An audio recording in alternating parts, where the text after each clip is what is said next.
G'day, Will here. If you're watching this video, you're obviously a first home buyer. Congratulations for looking into it. It's a massive step in anyone's life. So yeah, I thought I'd put together a video and try and sum it all up. Buying your first home can be a really overwhelming experience. So I thought I'd try and make a video so you would have a bit more of an understanding and maybe reduce a bit more of that stress or fear of the unknown. So out of this video, I'd really like you to just kind of understand some of the basic terms and have a broad understanding of how the whole process works of sorting out your own home. And hopefully by the end of it, you'll have a better idea of where you stand. Whether that's if you're ready to go ahead straight away or if maybe you need to do a couple of things prior to being ready to go. What I'll do is I will timestamp this video as well. So if there's any bits where you kind of already across it or you're not really interested, you can skip to whatever relevant bits you want to skip to. So let's get into the crux of what we're going to go over. So we're just going to go a bit about me and what I do as a broker. We're going to go in how a home loan works, because that's pretty important for you to understand how it actually works. Lender's mortgage insurance is a common question I get asked about. What schemes and grants you can have access to.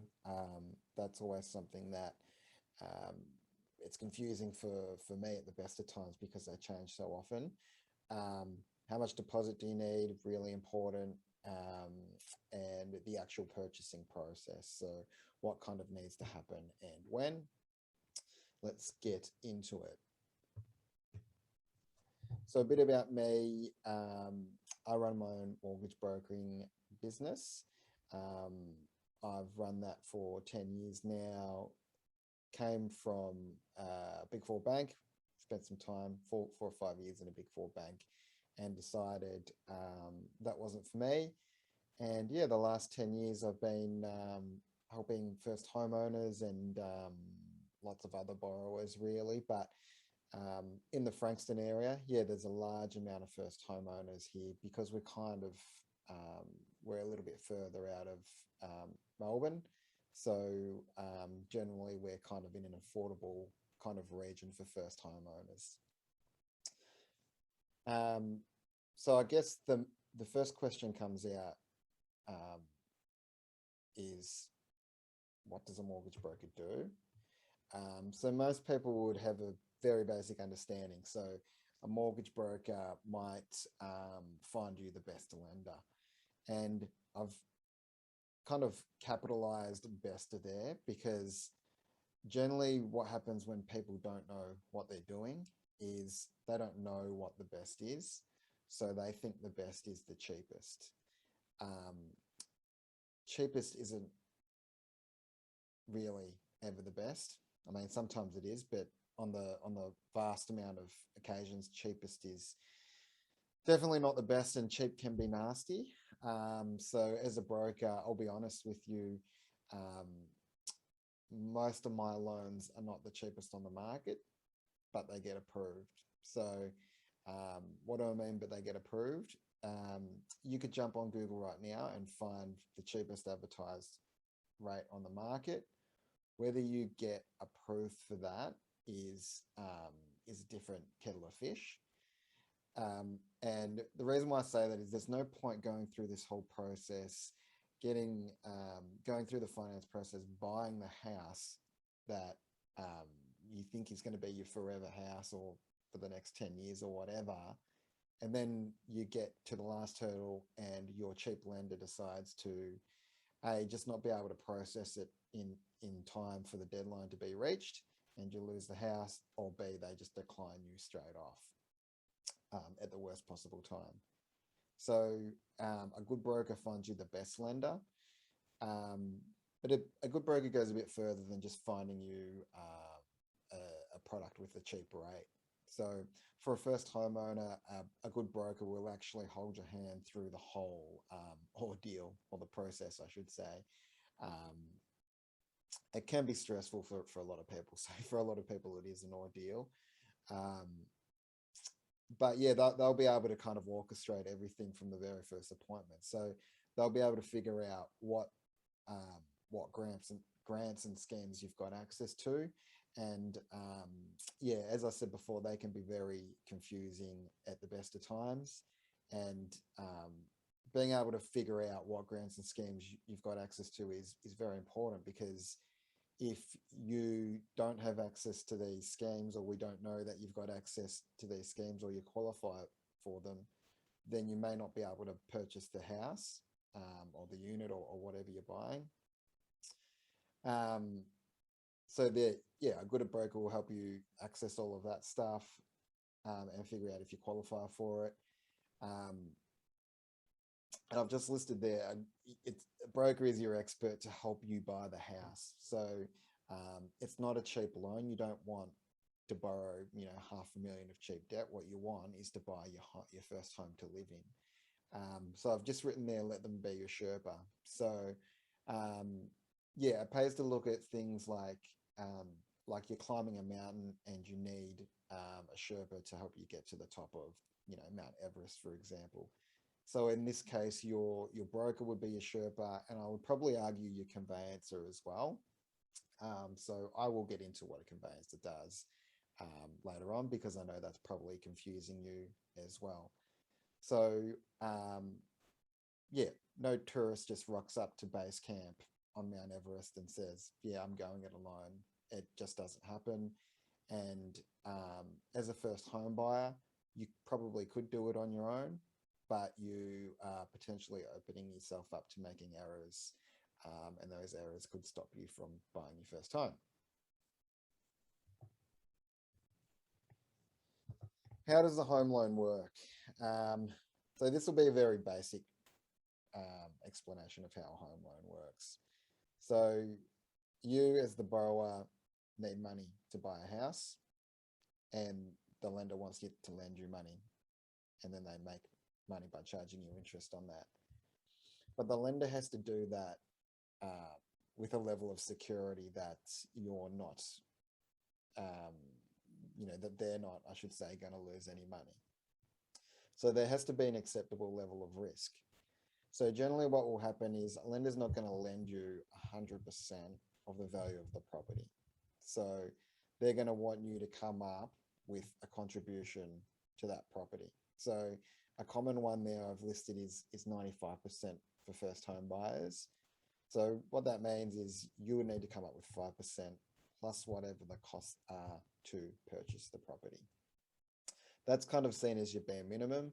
What I'm going to do on the next slide is actually go into an example of one I've done last week for a client. And yeah, hopefully that gives you some understanding of, how it works and what the costs are. Yeah, basically the lender just wants to see that you've got enough deposit, because that's going to mean there's an acceptable level of risk for the lender. And they obviously want to see that you've got enough income, because they want to make sure that you can repay the debt. So let's go into the funding position. So we have got a funding position here. Let's see if I can use my mouse. Not sure if that's going to record, but that's okay. You can see the purchase amount there is 650,000. So if the lender will lend to you 95% of the purchase price, it means the loan amount is 617,500. And here it's got a summary of all your costs. So for this particular buyer, they're a first home buyer in Melbourne, which means at 650,000, the stamp duty is 11,357. Now, it's worth noting, if you buy under 600,000, your stamp duty is actually 0.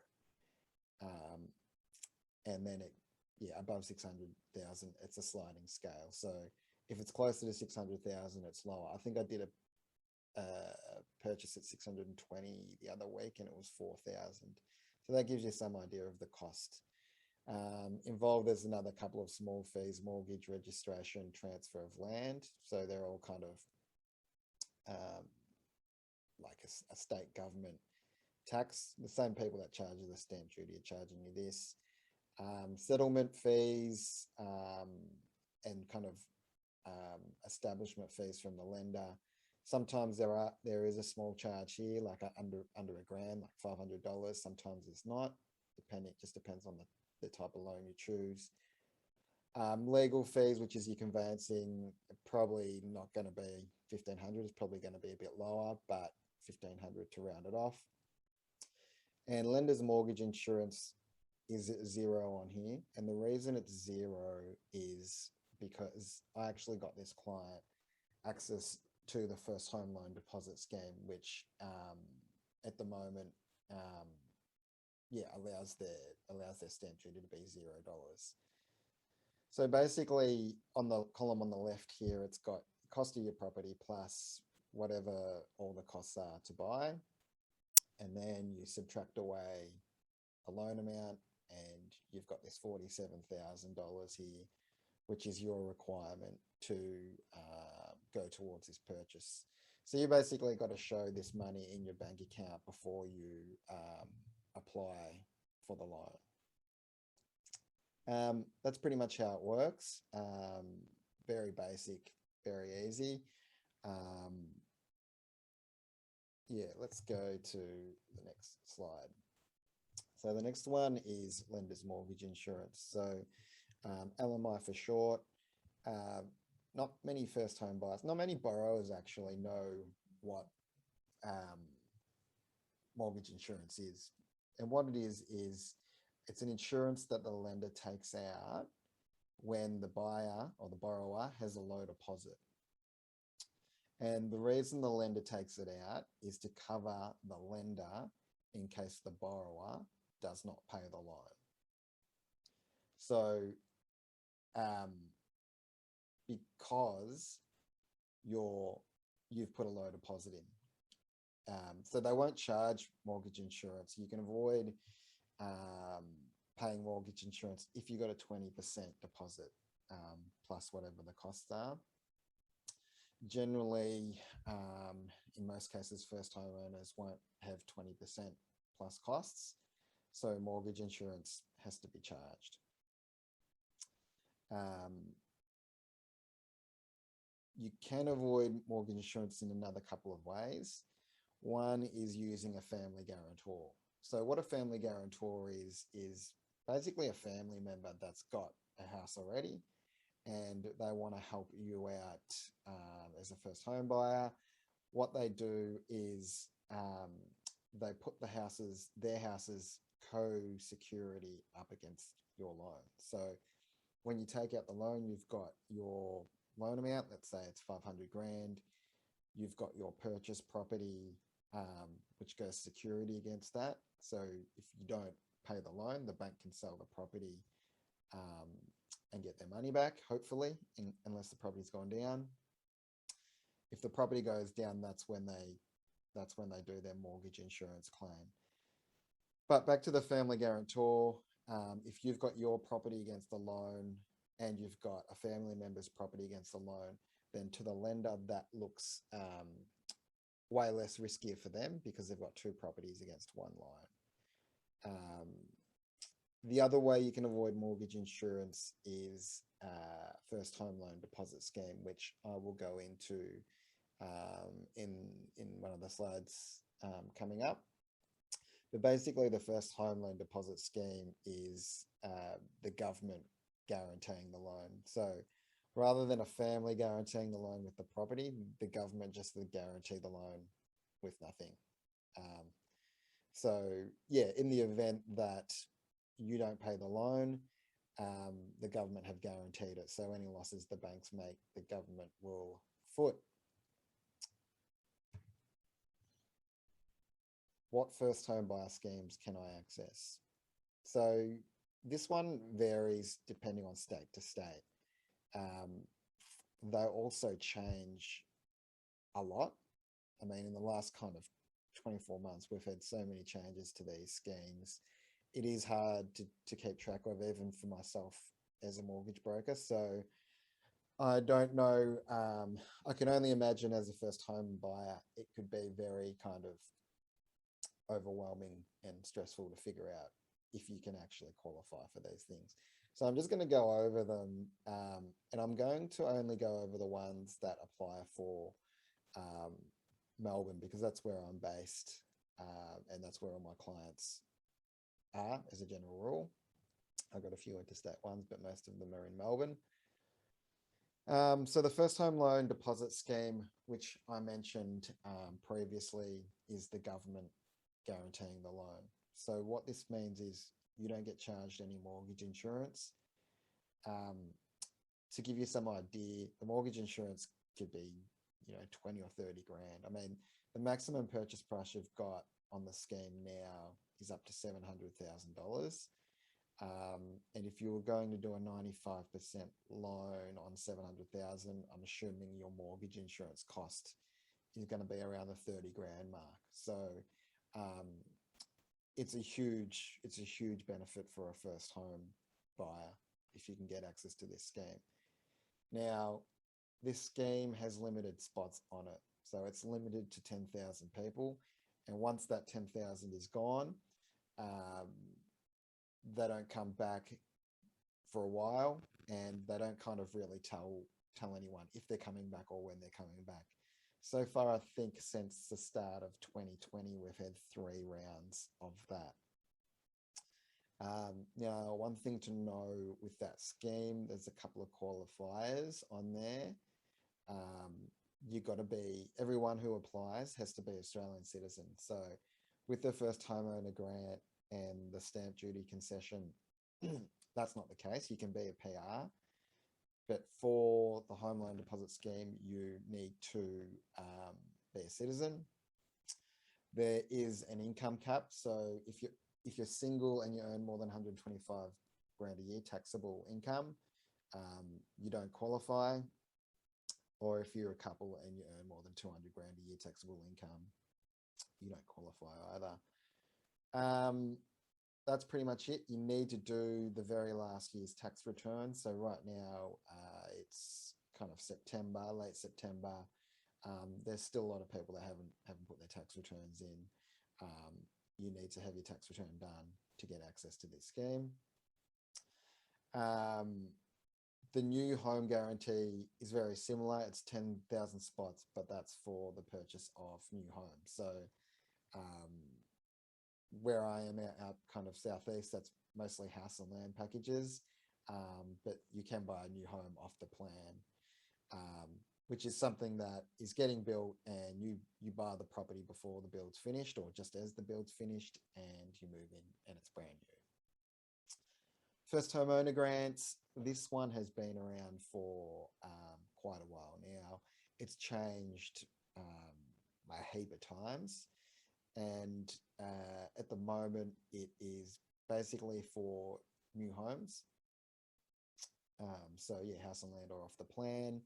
And basically in Melbourne, you'll get 10 grand paid to you when the base is done. So when the slab goes down on the property, if it's a house and land, usually what I do in terms of the loan, we use that as kind of your deposit, which forms a part of your deposit towards the loan. So you actually don't see the 10 grand in your hand. It gets paid from the State Revenue Office, who distributes it, and then it goes through the lender, or the lender kind of facilitates the transaction, and it goes straight to the builder. First home buyer stamp duty concession. So the first home buyer stamp duty concession was that one I mentioned when we had that slide with all the numbers up. So if you're a first home buyer and you're purchasing something up to 600 grand in value, then the stamp duty is actually waived, $0. And then I think between 600 and 750 grand, it is it's discounted as well. So it's a sliding scale. So what that means is, let's say it's 620 where the stamp duty is about $4,000. That's taken as a percentage of the overall chargeable stamp. So it might be, I don't know, say 25% or 20%. But then as you get closer to 750, it's not 20% anymore. It's something like 90% or 95%. So the higher you go, the higher the stamp duty is there. Yeah, as I said before, all of these things are highly confusing. A good broker will help you figure out which ones you qualify for, and then they'll be able to figure out, basically if you can get the loan or how much the loan's going to be based on what schemes you've got access to.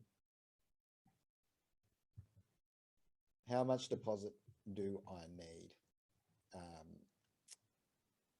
This one is hard because it depends on all the grants and schemes that you're eligible for. I generally tell clients a rule of thumb is 10%. If you've got a 10% deposit, you've got a good chance of getting into your first property. The rule of thumb doesn't work all the time. If you're wanting to buy something, say 700,000 or over, I probably should say 600,000 or over, then maybe you'll need a little bit more because the stamp duty and the other costs involved, like mortgage insurance.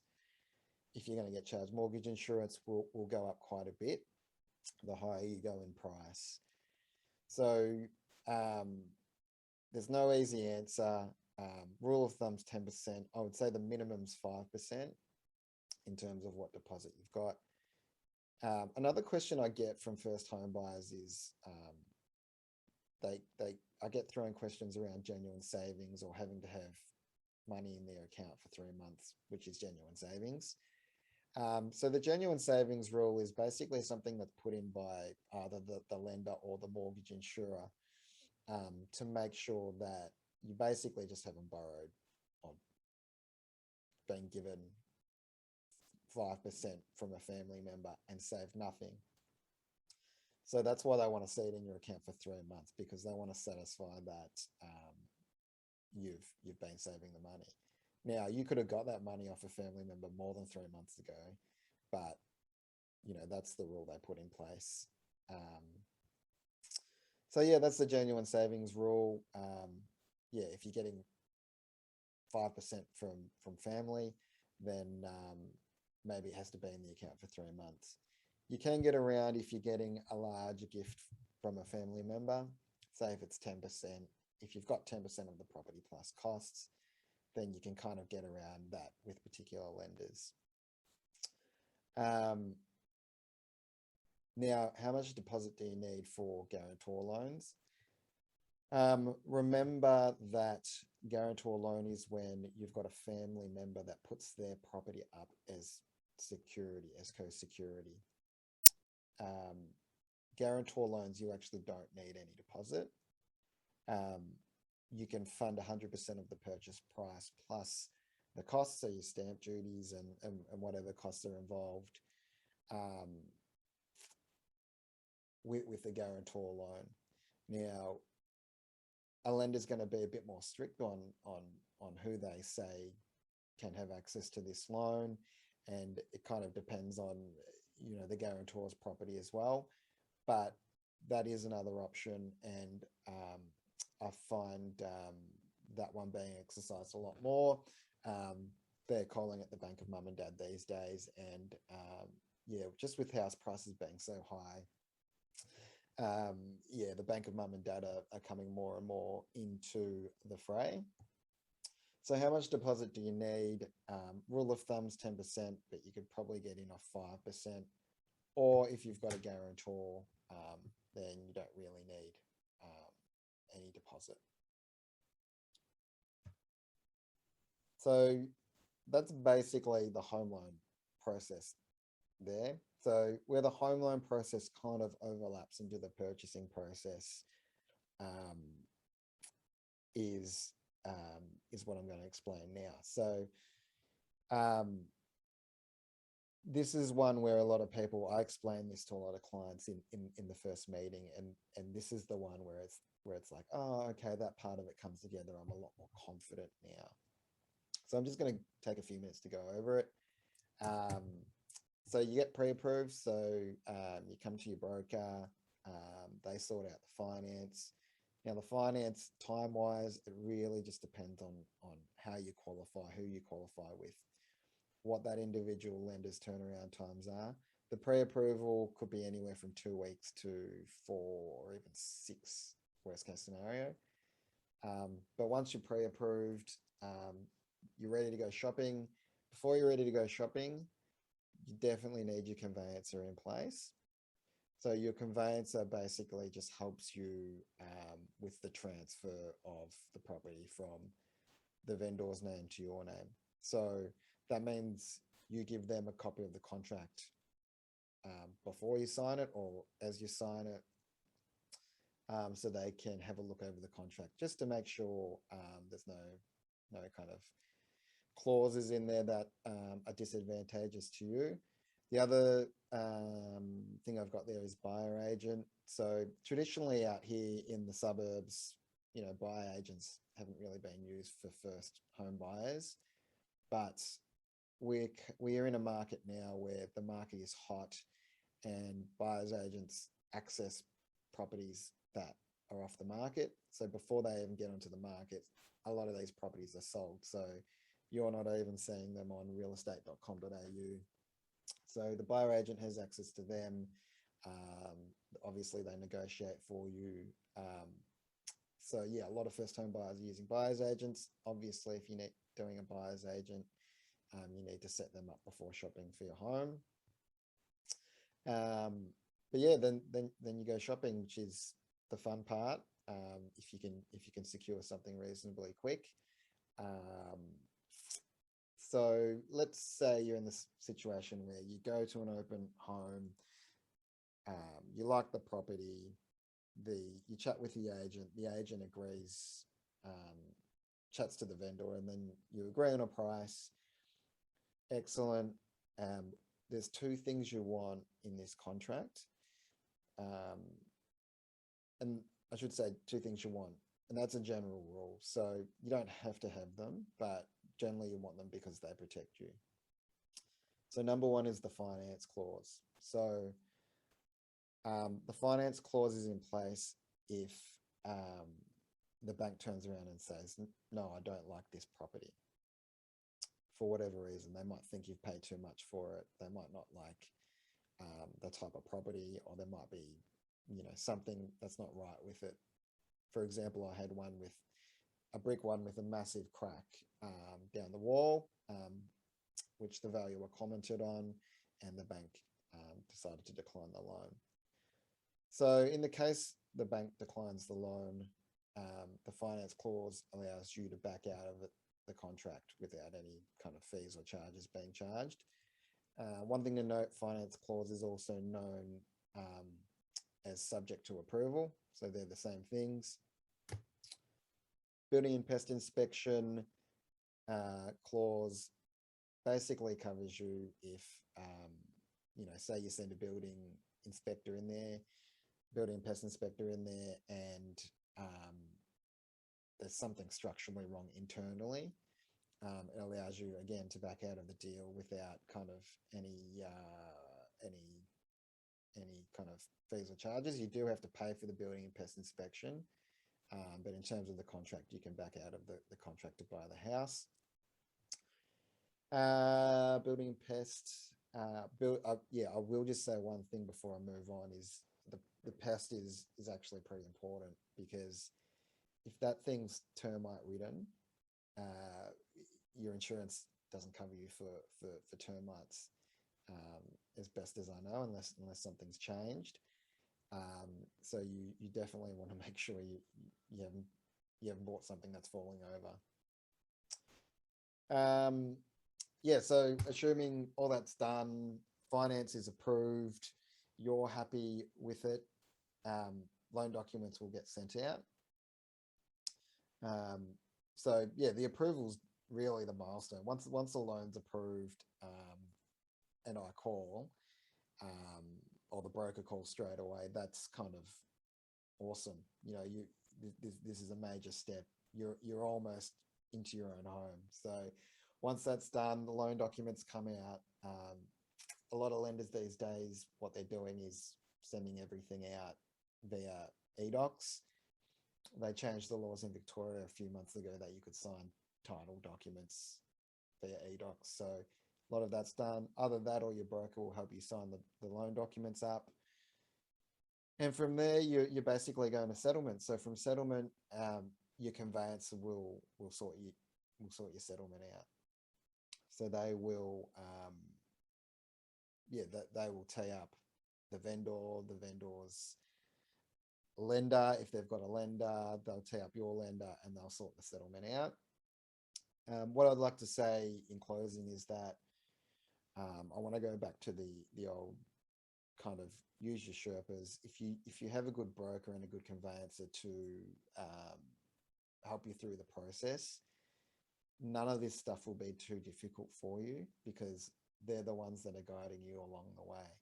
If you're lost in any way, you probably need to be referring back to the broker or the conveyancer.